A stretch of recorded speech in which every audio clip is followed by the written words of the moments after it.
ಹೊಸೂರಲ್ಲಿ ನೀವು ಸರ್ವಿಸ್ ಮಾಡಕ್ ಬಂದಾಗ ಅಲ್ಲಿ ಮುಖ್ಯವಾಗಿ ಸಾರಿಗೆ ವ್ಯವಸ್ಥೆ ಇರ್ಲಿಲ್ಲ, ಮತ್ತೆ ವಿದ್ಯುತ್ ಕೂಡ ಇರ್ಲಿಲ್ಲ ಅಂತ ನಾವು ಕೇಳ್ಪಟ್ವಿ. ಸೊ ವಿದ್ಯುತ್ ಬರೋದು ಕೂಡ ನೀವೇ ಕಾರಣ ಅಂತ ಹೇಳ್ಬಿಟ್ಟು ಕೇಳ್ಪಟ್ಟೆ. ಸೊ ಆ ಒಂದು ವಿಷಯದ ಬಗ್ಗೆ ಮಾತಾಡೋದು ಸರ್. ವಿದ್ಯುತ್ ಹೊಸೂರಿನಲ್ಲಿ ವಿದ್ಯುತ್ ನಾನು ಡಾಕ್ಟರ್ ಆಗಿ ಹೋದ್ಮೇಲೂ ಕೂಡ 4 ವರ್ಷ ವಿದ್ಯುತ್ ಇರಲಿಲ್ಲ. ಕಾರಣಾಂತರದಿಂದ ಚಿಕ್ಕಬಳ್ಳಾಪುರದ ವಿದ್ಯುತ್ ವಿಭಾಗದ ಅಧಿಕಾರಿಯಾಗಿ ನಮ್ಮ ರಿಲೇಟಿವ್ಸ್ ಒಬ್ರು ಪೋಸ್ಟ್ ಆದ್ರು. ಸೊ ಅವರ ಪರಿಚಯ ಆಯ್ತು ನನಗೆ. ನಾನು ಇಮಿಡಿಯೇಟ್ ಆಗಿ ಚಿಕ್ಕಬಳ್ಳಾಪುರಕ್ಕೆ ಹೋಗಿ ನಾನು ಅವ್ರನ್ನ ರಿಕ್ವೆಸ್ಟ್ ಮಾಡ್ಕೊಂಡಾಗ ವಿತಿನ್ 10 days ಪೋಲ್ಸ್ ಎಲ್ಲ ಹಾಕಿಸ್ಬಿಟ್ಟು ನಮಗೆ ಎಲೆಕ್ಟ್ರಿಸಿಟಿ ಕೊಟ್ಬಿಟ್ರು ಇಡೀ ಊರಿಗೆ. ಸರಿ, ಊರಿನಲ್ಲಿ ಎಲೆಕ್ಟ್ರಿಸಿಟಿ ಆಯ್ತು, ಮನೆಗಳಿಗೆಲ್ಲಾನು ಆಗ್ಬೇಕಾಗಿತ್ತಲ್ಲ. ಸೊ ಮನೆಗೆ ಹಾಕುವಂತ ಎಲೆಕ್ಟ್ರಿಕಲ್ ಕಾಂಟ್ರಾಕ್ಟರ್ಸ್ ಅಲ್ಲಿ ಗೌರಿಬಿದನೂರಿನಲ್ಲೂ ಸಿಕ್ಲಿಲ್ಲ, ಹೊಸೂರಿನಲ್ಲೂ ಸಿಕ್ಲಿಲ್ಲ. ಹೊಳವನಹಳ್ಳಿನಲ್ಲಿ ವೈಶ್ಯರು ಒಬ್ರು ಎಲೆಕ್ಟ್ರಿಕಲ್ ಕಾಂಟ್ರಾಕ್ಟರ್ ಪರಿಚಯ ಆಯ್ತು. ಅವ್ರನ್ನ ಬಲಾತ್ಕಾರವಾಗಿ ನಾನು ಕರ್ಕೊಂಡು ಬಂದು ಹೊಸೂರಿನಲ್ಲಿ ಅವ್ರು ಹೇಳಿದ್ರು ಕನಿಷ್ಠ 30 ಮನೆಗಳಿಗೆ ನನಗೆ ಆರ್ಡರ್ ಕೊಟ್ರೆ 30 ಮನೆಗಳವರು ಎಲೆಕ್ಟ್ರಿಸಿಟಿ ನಮ್ಮ ಮನೆಗೆ ಹಾಕಿಸ್ಕೊಳ್ತೀವಿ ಅಂತ ಆರ್ಡರ್ ಕೊಟ್ರೆ ನಾನು ಬಂದು ಇಲ್ಲಿ ವರ್ಕ್ ಮಾಡ್ತೀನಪ್ಪ, ಇಲ್ಲೇ ನನ್ಗೆ ವರ್ಕೌಟ್ ಆಗೋದಿಲ್ಲ ರೀತಿಯಲ್ಲಿ ಮಾತಾಡಿದ್ರು. ಆಮೇಲಿಂದ ನಾನೇ ಪ್ರತಿಯೊಂದು ಮನೆಗೂ ಹೋಗಿ ಕೆಲವರು ಎಲ್ಲ ವರ್ತಕರ ಮನೆಗಳಿಗೆ, ಆಮೇಲೆ ನಮ್ಮ ಬ್ರಾಹ್ಮಿನ್ಸ್ ಮನೆಗಳಿಗೆ, ಇನ್ನು ಕೆಲವರು ವೆಲ್ ಟು ಡೂ ಪೀಪಲ್ ಯಾರ್ಯಾರು ಅಂತ ಅವ್ರನ್ನೆಲ್ಲ ಕಾಂಟ್ಯಾಕ್ಟ್ ಮಾಡಿ 30 ಜನದ್ದು ಹಾಗೂ ಇದು ಲಿಸ್ಟ್ ತಯಾರು ಮಾಡಿ ಅವ್ರ ಕೈ ಕೊಟ್ಟೆ. ಅವ್ರು ಎಲ್ಲಾರು ಮನೆಗೆ ಎಲೆಕ್ಟ್ರಿಸಿಟಿ ತೆಗೆದುಕೊಳ್ಳೋದಕ್ಕೆ ತುಂಬಾ ಕಾತರರಾಗಿದ್ರು. ಹೊಸೂರು ಜನತೆಗೆ ನೀವು ಮಾಡಿಕೊಟ್ರ ಒಂದು ಸೇವೆ ಇವತ್ತು ನೆನೆಸ್ಕೊಳ್ಬೇಕು, ಯಾಕಂದ್ರೆ ವಿದ್ಯುತ್ ಬರೋದಕ್ಕೆ ನೀವೇ ಮುಖ್ಯ ಕಾರಣ. ನಂತರ ಸರ್, ನೀವು ಹೊಸೂರಲ್ಲಿ ಸರ್ವಿಸ್ ವಿಚಾರವಾಗಿ ಅಂದ್ರೆ ನಾವು ಕೇಳ್ಪಟ್ಟಂಗೆ ಸುಮಾರು ಒಂದು 18-20 ಊರಿಂದ ಹಿಡಿದು ಒಂದು 40 ಊರುವರೆಗೂ ನೀವು ಸೈಕಲ್ ಅಲ್ಲೇ ಓಡಾಟ ಮಾಡ್ಕೊಂಡು ಎಲ್ಲರಿಗೂ ಸರ್ವಿಸ್ ಕೊಡ್ತಾ ಇದ್ರಿ. ಯಾವ ಟೈಮ್ ಅಲ್ಲಿ ಬಂದ್ರು ಕೂಡ ಸರ್ವಿಸ್ ನ ಇಲ್ಲ ಅಂದಂಗ್ ಮಾಡ್ತಿದ್ರಿ, ಚಿಕಿತ್ಸೆ ಕೊಡ್ತಾ ಇದ್ರಿ ಅಂತ ಕೇಳ್ಪಟ್ವಿ. ಸೊ ಆ ದಿನಗಳು ಹೇಗಿದ್ವು ಸರ್? ಆ ದಿನಗಳು ತುಂಬಾ ರಿಸ್ಕ್ ಅಲ್ಲಿ ಇರ್ತಕ್ಕಂತ ಪೇಷಂಟ್ಸ್ ಅರ್ಧ ರಾತ್ರಿನಲ್ಲಿ ಕೂಡ ಬರ್ತಾ ಇದ್ರು. ಅಂತ ಟೈಮ್ ನಲ್ಲಿ ನಾನು ಯಾವತ್ತು ಯಾರಿಗೂ ರಿಜೆಕ್ಟ್ ಮಾಡಿರ್ಲಿಲ್ಲ. ಅರ್ಧ ರಾತ್ರಿ ಆಗಿ ಸೈಕಲ್ ಮೇಲೆ ಹೊರಟೋಗ್ತಾ ಇದ್ದೆ. ಅಲ್ಲಿ ನಮ್ಮ ಪಕ್ಕದಲ್ಲಿ ಮುದಗಿರಿ ತಾಲೂಕು ಹರ್ಷಾಪುರ ಅಂತ ಒಂದು ಗ್ರಾಮ ಇದೆ.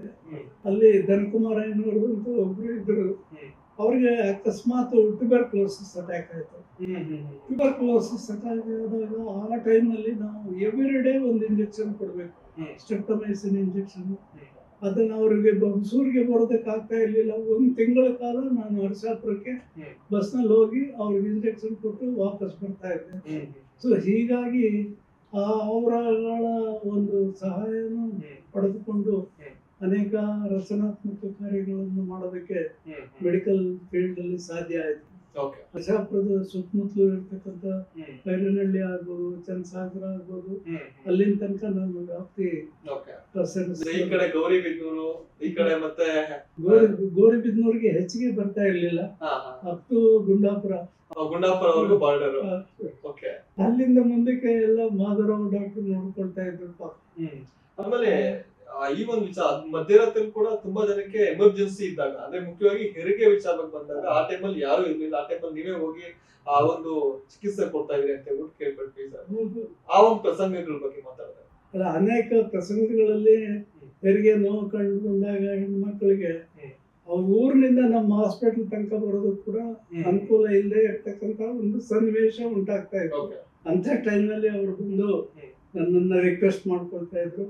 ನಾನು ಇಮಿಡಿಯೇಟ್ ಆಗಿ ಸೈಕಲ್ಸ್ ಮುಂದೆ ಅದಕ್ಕೆ ಬೇಕಾಗ್ತಕ್ಕಂಥ ಔಷಧಿಗಳು ಇದು ಎಲ್ಲಾನು ತೆಗೆದುಕೊಂಡು ಹೋಗಿ ಅವ್ರ ಮನೆಯಲ್ಲೇನೆ ನಾರ್ಮಲ್ ಆಗಿ ಆಗುವಂತ ಹೆರಿಗೆಗಳೆಲ್ಲ ಮಾಡ್ಬಿಟ್ಟು ಬಂದ್ಬಿಡ್ತಾ ಇದ್ವಿ. ಅದೇ ಅವತ್ತಿನ ದಿವಸಕ್ಕೆ ಒಂದು ತುಂಬಾ ಕ್ಲಿಷ್ಟಕರವಾದಂತಹ ಪರಿಸ್ಥಿತಿ. ಡೆಲಿವರಿ ಆಗೋದು ಅಂತಂದ್ರೆ ಅದು ತುಂಬಾ ಪುನರ್ಜನ್ಮ ಇದ್ದಾಗೆ. ಅನೇಕ ಮಕ್ಕಳು ಡೆಲಿವರಿಗೆ ತಾಪತ್ರಯ ಆಗ್ತಾ ಇದ್ದದನ್ನ ನನ್ನ ಒಂದು ಎಫರ್ಟ್ಸ್ ನಿಂದ ನಿವಾರಣೆ ಮಾಡಿ ಆ ಕುಟುಂಬದಲ್ಲಿ ತುಂಬಾ ಸಂತೋಷವನ್ನು ಮಾಡ್ತಾ ಇದ್ದೆ. ನನ್ಗೆ ಎಂಥ ಒಂದು ಕೆಟ್ಟ ಅನುಭವ ಆಗಿದ್ದು ಅಂತಂದ್ರೆ, ಕುರುಡಿ ಗ್ರಾಮದಲ್ಲಿ ಒಂದು ಹೆಣ್ಮಗಳು ಲೇಬರ್ ಪೈನ್ಸ್ ಶುರುವಾಗಿದೆ ಅಂತ ಅವ್ರ ಮನೆಯವರು ಬಂದ್ರು. ಆಮೇಲೆ ನಾನು ತಕ್ಷಣ ಹೊರಟೆ. ಹೋಗಿ ಕಷ್ಟಪಟ್ಟು ಫಾರ್ಸಪ್ಸ್ ಡೆಲಿವರಿ ಅಂತಕ್ಕಂಥ ಒಂದು ಪ್ರೊಸೀಜರ್ ಇದೆ. ಹ್ಮ್. ಅದನ್ನ ನಾನು ಫಾರ್ಸಪ್ಸ್ ಇಲ್ಲಿಂದಾನೇ ತೆಗೆದುಕೊಂಡು ಹೋಗಿ ಅಲ್ಲೆಲ್ಲ ಅದನ್ನ ಸ್ಟರ್ಲೈಸ್ ಮಾಡಿಕೊಂಡು ಫಾರ್ಸಪ್ಸ್ ಹಾಕಿ ಒಂದು ಮಗುನ್ ತೆಗೆದೆ. ಹ್ಮ್. ಒಂದು ಮಗುನ್ ತೆಗೆದಿದ್ದಾದ್ಮೇಲೆ ನೋಡಿದ್ರೆ ಇನ್ನೊಂದು ಮಗು ಇತ್ತು, ಅಲ್ಲಿ ಟ್ವಿನ್ಸ್ ಇತ್ತು, ಟ್ವಿನ್ಸ್. ಸೊ ಆ ಟ್ವಿನ್ಸ್ ಬಹಳ ಕಷ್ಟಪಟ್ಟು ಟ್ವಿನ್ಸನ್ನ ಡೆಲಿವರಿ ಮಾಡಿಸ್ದೆ. ದುರದೃಷ್ಟವಶಾತ್ ಎರಡನೇ ಮಗು ಸತ್ತೋಯ್ತು. ಮೊದಲನೇ ಮಗು ಮಾತ್ರ ಚೆನ್ನಾಗಿ ಚೇತರಿಸ್ಕೊಳ್ತು, ಅದು ಚೆನ್ನಾಗಾಯ್ತು. ಎರಡನೇ ಮಗುದು ಡೆತ್ ಆಯ್ತು. ಪಾಪ ಮನೆಯವರು ಕೂಡ ತುಂಬಾ ಸಿಂಪತೈಸ್ ಮಾಡಿದ್ರೆ ಆಗ್ಲಿ, ನನ್ನ ಬಗ್ಗೆ ಯಾವ ತರ ಕಾಮೆಂಟ್ಸ್ ಮಾಡ್ಲಿಲ್ಲ. ಮುಂದಾದ್ರೂ ಉಳಿಸ್ಕೊಟ್ರಲ್ಲ ಸರ್ ನೀವು. ಸೊ ಹೀಗಾಗಿ ಕುರುಡಿದು ಮತ್ತು ಕೆಲವು ಅನೇಕ ಗ್ರಾಮಗಳಲ್ಲಿ ಮನೆಗಳಲ್ಲೇ ಡೆಲಿವರಿ ಮಾಡಿಸಿ ಅವ್ರಿಗೆ ಆಮೇಲೆ ಫೀಸ್ ಬಗ್ಗೆ ಯೋಚನೆ ಮಾಡಿದ್ರೆ ಅವರು ಎಷ್ಟು ಕೊಟ್ರೆ ಅಷ್ಟೇ ಫೀಸು. ಒಂದು 50 ರೂಪಾಯಿ ಕೊಟ್ರೆ ಅಷ್ಟೇ ಸಾಕು, ನನಗೆ 100 ರೂಪಾಯಿ ಕೊಟ್ರೆ ಅಷ್ಟೇ ಸಾಕು. ನಾನು ಫೀಸ್ ಬಗ್ಗೆ ಯಾವತ್ತೂ ತಲೆ ಕೆಡಿಸ್ಕೊಂಡವನ್ನೆಲ್ಲ. ಆದ್ರಿಂದ ಅದು ಒಂದು ಜನಕ್ಕೆ ಅಟ್ರಾಕ್ಷನ್ ಇತ್ತು, ಯಾಕೆಂದ್ರೆ ಡಾಕ್ಟರ್ ಜಾಸ್ತಿ ಚಾರ್ಜ್ ಮಾಡೋದಿಲ್ಲ. ತುಂಬಾ ಒಂದು ಸಂತೋಷದಿಂದ ಡೆಲಿವರಿಗೆಲ್ಲ ನನ್ನ ಹತ್ರನೇ ಬರೋದು. ಗೌರ್ಮೆಂಟ್ ಹಾಸ್ಪಿಟಲ್ ಅಲ್ಲಿ ಆ ತರ ಒಂದು ಫೆಸಿಲಿಟೀಸ್ ಅವಾಗ ಇರಲಿಲ್ಲ. ಸೊ ಸುಮಾರು ಅಪ್ರಾಕ್ಸಿಮೇಟ್ಲಿ ಒಂದು 2000 ಡೆಲಿವರೀಸ್ ನಾನು ಮಾಡಿಸಿದ್ದೀನಿ. ಸೊ ಹೀಗಾಗಿ ಗ್ರೇಟ್ ಸರ್. 2000 ಡೆಲಿವರೀಸ್ ತಮಾಷೆ ಮಾತಲ್ಲ. ಇವತ್ತೆಲ್ಲ ಪೋಸ್ಟ್ ಗ್ರಾಜುಯೇಟ್ಸ್.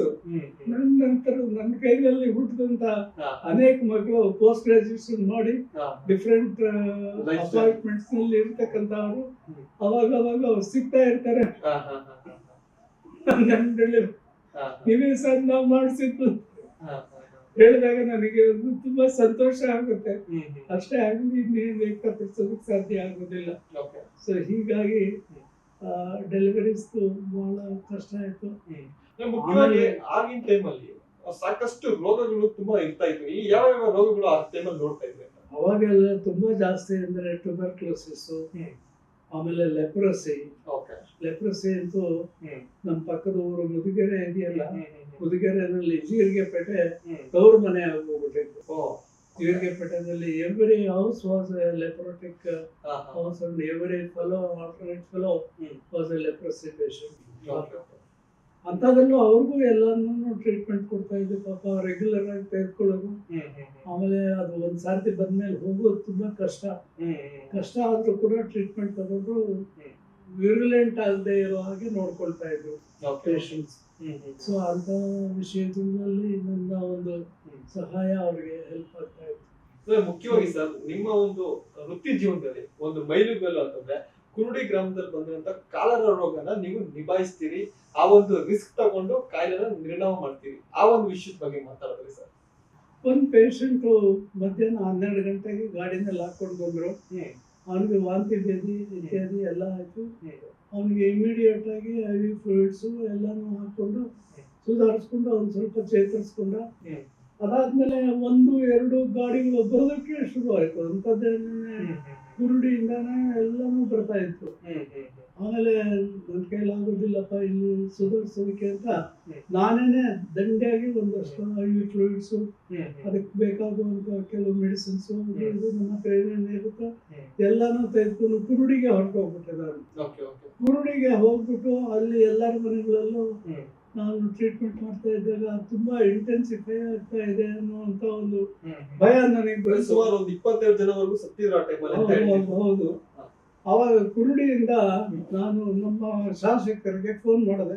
ಆಗಿನ ಶಾಸಕರು ಕೃಷ್ಣರಾವ್ ಇರ್ಬೇಕಂತ. ಕೃಷ್ಣರಾವ್ ಫಾರ್ಚುನೇಟ್ಲಿ ಅವ್ರೇನ್ ಮಾಡಿದ್ರು, ಕೃಷ್ಣರಾಯರು ನಾನು ಫೋನ್ ಹೋದ ಟೈಮಿಗೆ ಸರಿಯಾಗಿ ಡೆಪ್ಟಿ ಕಮಿಷನರ್ ಮುಂದೆ ಕೂತಿದ್ರು ಅವರು. ಸೊ ಇಮಿಡಿಯೇಟ್ಲಿ ವಿತಿನ್ 2-3 ಅವರ್ಸ್ ಒಂದು ವ್ಯಾನ್ ಬಂದ್ಬಿಡ್ತು ಕೋಲಾರದಿಂದ. ಎಲ್ಲ ಬೇಕಾದಷ್ಟು IV ಫ್ಲೂಯಿಡ್ಸ್ ಆಮೇಲೆ ಡಾಕ್ಟರ್ಸ್ ಎಲ್ಲಾನು ಬಂದ್ರು. ನನಗೆ ಅವಾಗ ಒಂಥರ ಧೈರ್ಯ ಬಂತು. ನಾನೊಬ್ಬನೇ ಒದ್ದಾಡ್ಬೇಕಾಗತ್ತೆ. IV ಫ್ಲೂಯಿಡ್ಸ್ ಹಾಕೋದು ಅಂತಂದ್ರೆ ತುಂಬಾ ಕಷ್ಟದ ಕೆಲಸ. ಒಬ್ಬರಿಗೆ ಹಾಕೋದು, ಇಬ್ಬರಿಗೆ ಹಾಕೋದು, 20 ಜನಕ್ಕೆ ಹಾಕು, 50 ಜನಕ್ಕೆ ಹಾಕು ಅಂತಂದ್ರೆ ಎಲ್ಲಿಂದ ಹಾಕೋದು? ಹೀಗಾಗಿ ಒಂದು ಜೀಪ್ ನಲ್ಲೇ ಎಲ್ಲ ಮೆಡಿಸಿನ್ಸ್ ಎಲ್ಲ ತುಂಬಿಕೊಂಡು ನಾನು ಕುರುಡಿನಲ್ಲಿ ಇದ್ದಾಗ ಕೋಲಾರದಿಂದ ಜೀಪ್ ಬಂದ್ಬಿಟ್ಟು ಐ ವಾಸ್ ರಿಯಲಿ ವಂಡರ್ಡ್ ಹೇಗೆ ದೇವರು ಸಹಾಯ ಮಾಡೋದು. ಯಾಕೆಂದ್ರೆ ಕಾಲ ರೋಗ ಅಂದ್ರೆ ಆ ಟೈಮಲ್ಲಿ ಬಂತು ಅಂದ್ರೆ ಸಾಮಾನ್ಯ ಊರೂರೇ ಹೋಗ್ತಾ ಇಲ್ಲ ಇದ್ರು. ಅಕಸ್ಮಾತ್ ಕೃಷ್ಣರಾಯರು ಎಲ್ಲೋ ಹೊಸಕೋಟೆನಲ್ಲೋ ಅಥವಾ ಬೆಂಗಳೂರಿನಲ್ಲೋ ಎಲ್ಲೋ ಇದ್ದಿದ್ರೆ ಹ್ಮ್. ನಾನು ಏನ್ ಮಾಡ್ಬೇಕಾಗಿತ್ತು? ಅವ್ರ ಬಾಯಿ ಮಾತಿನಲ್ಲಿ ಹೇಳಿದ್ರೆ DHO ಕೇಳ್ತಾ ಇದ್ರ? ಅದೇ. ಕೇಳ್ತಾನೆ ಇರ್ಲಿಲ್ಲ. ಫಾರ್ಚುನೇಟ್ಲಿ ಹ್ಮ್. DC ಡೆಪ್ಟಿ ಕಮಿಷನರ್ಸ್ ಆಫೀಸ್ ನಲ್ಲಿ ಇದ್ದಿದ್ದು ಯಾರು? ಹ್ಮ್, ಹ್ಮ್, ಕೃಷ್ಣರಾಯರು. Okay. ಅಲ್ಲೇ ಪಕ್ಕದಲ್ಲೇ DHO ಆಫೀಸು. ಹ್ಮ್, ಹ್ಮ್. ಕೋಲಾರದಲ್ಲಿ ಮೊದಲು ಎಲ್ಲ ಒಂದು ಕಾಂಪೌಂಡ್ Yes. ಈ ಕಡೆಯಿಂದ ಹೋಗ್ತಾ ಲೆಫ್ಟ್ ಸೈಡ್ ನಲ್ಲಿ ಇದೆ ನೋಡಿ, ಅಲ್ಲೆಲ್ಲ DHO office, deputy commissioners office ಎಲ್ಲ ಇತ್ತು. ಹ್ಮ್, ಸರಿ, ಅಲ್ಲಿಂದ ಇಮಿಡಿಯೇಟ್ ಆಗಿ ವಿತಿನ್ 2-3 ಅವರ್ಸ್ ನಮ್ಗೆ ಒಂದು ಜೀಪ್ ಬಂದ್ಬಿಡ್ತು, ಎಲ್ಲ ಫ್ಲೂಯಿಡ್ಸ್ ಎಲ್ಲ. ಹ್ಮ್, ಹ್ಮ್. ಆಮೇಲೆ ಎಲ್ಲ ಅಂದ್ರೆ ಅದು ಹೊಸೂರು ಸ್ಕೂಲ್ ಅಲ್ಲಿ ಅನ್ಸುತ್ತೆ ಅಲ್ವಾ ಸರ್ ಅದು treatment ಮಾಡಿದ್ದು? ಹೊಸೂರು ಸ್ಕೂಲ್ ಅಲ್ಲಿ ಕೂಡ ಬಿಗಿನಿಂಗ್ ನನ್ನ ಹಾಸ್ಪಿಟಲ್ ಅಲ್ಲಿ ಜಾಗ ಇಲ್ಲದೆ ಇದ್ದಿದ್ರಿಂದ Okay. ಹೆಡ್ ಮಾಸ್ಟರ್ ನಾನೇ ಹೊಸೂರು ಹೈಸ್ಕೂಲ್ಗೆ ಚೇರ್ಮನ್ ಆಗಿದ್ದು. ಹ್ಮ್, ಹ್ಮ್. ರಿಕ್ವೆಸ್ಟ್ ಮಾಡ್ಕೊಂಡು ಹೆಡ್ ಮಾಸ್ಟರ್ಗೆ, Okay. ಸರ್ ಆಯ್ತು ಸರ್ ಮಾಡಿ, ಕಷ್ಟ ಕಾಲದಲ್ಲಿ ಅಲ್ಲದೆ ಹ್ಮ್. ಇನ್ಯಾವಾಗ ಮಾಡ್ಬೇಕು ಅಂತ ಹೆಡ್ ಮಾಸ್ಟರ್ ಕೂಡ ನಮ್ಮ ಜೊತೆಗೆ ಸಿಂಪತೈಸ್ ಮಾಡ್ಕೊಂಡು ಬಂದ್ರು. ಹ್ಮ್, ಹ್ಮ್.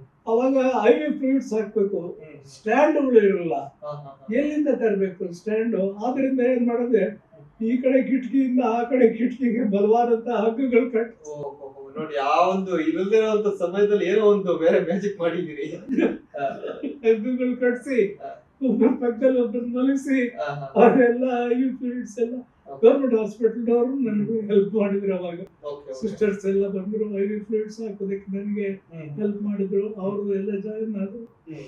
ಆಮೇಲಿಂದ ಅಷ್ಟೊತ್ತಿಗೆ ಸರಿಯಾಗಿ ಕುರುಡಿಗೆನೆ ಹೊರಟೋಗ್ಬಿಟ್ವಿ, ಇಲ್ಲಿ ಸುಧಾರಿಸೋದಕ್ಕಾಗುದಿಲ್ಲ. ಹ್ಮ್, ಹ್ಮ್, ಹ್ಮ್. ನಾನೊಬ್ಬನೇ ಹೋದೆ, ನನ್ನ ಧೈರ್ಯ ಅದನ್ನ ಅದೇನು ದೇವ್ರ ಧೈರ್ಯ ಕೊಟ್ಟನ ಎಂತದೇನು ಹ್ಮ್. ಏನು ಇಲ್ಲ ನನ್ನ ಹತ್ರ, ಹೆಚ್ಚಿಗೆ IV ಫ್ಲೂಯಿಡ್ಸ್ ಇರ್ಲಿಲ್ಲ. ಹ್ಮ್, ಹ್ಮ್. ಏನ್ ಆಗಿನ ಕಾಲಕ್ಕೆ ಏನ್ ಒಂದ್ 2-3 ಜನಕ್ಕೆ ಇರ್ಬೋದು, ಅಷ್ಟನ್ನ ಇಟ್ಕೊಂಡು ಹೊರಟೋಗ್ಬಿಟ್ಟಿದೆ ನಾನು. Okay, okay. ಫಾರ್ಚುನೇಟ್ಲಿ ನಮ್ ಕೃಷ್ಣರಾಯರು ಸಿಕ್ಕಿದ್ದರಿಂದ ಹ್ಮ್, ಹ್ಮ್. ನಮ್ಗೆ ಇಮಿಡಿಯೇಟ್ ಆಗಿ ಆ ಒಂದು ಊರಿನ ಎಂಟೈರ್ 24 ಅವರ್ಸ್ ಅಲ್ಲಿ ಅದನ್ನ ಸರಿಪಡಿಸ್ಕೊಂಡಿದ್ದಾಯ್ತು.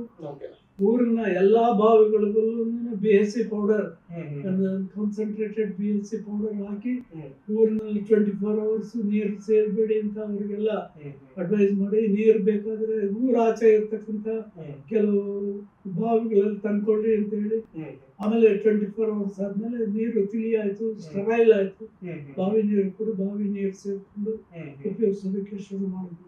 Okay. ಹೀಗೆ ಕುರುಡಿದು ಒಂದು ದೊಡ್ಡ ಪ್ರಸಂಗನೇ ಹೌದು, ಶುರು ಹೌದು, ಆಯ್ತು. ಹೌದು. ಅದರಲ್ಲಿ ಒಂದು 20-25 ಜನ ಹಾ. ಸತ್ತು ಹೋಗ್ಬಿಟ್ರು. ನಮ್ಮ Okay. ಕೈಯಲ್ಲಿ ಸಾಧ್ಯ ಆಗ್ಲಿಲ್ಲ ಹ್ಮ್. ಉಳಿಸ್ಕೊಳ್ಳೋದಕ್ಕೆ.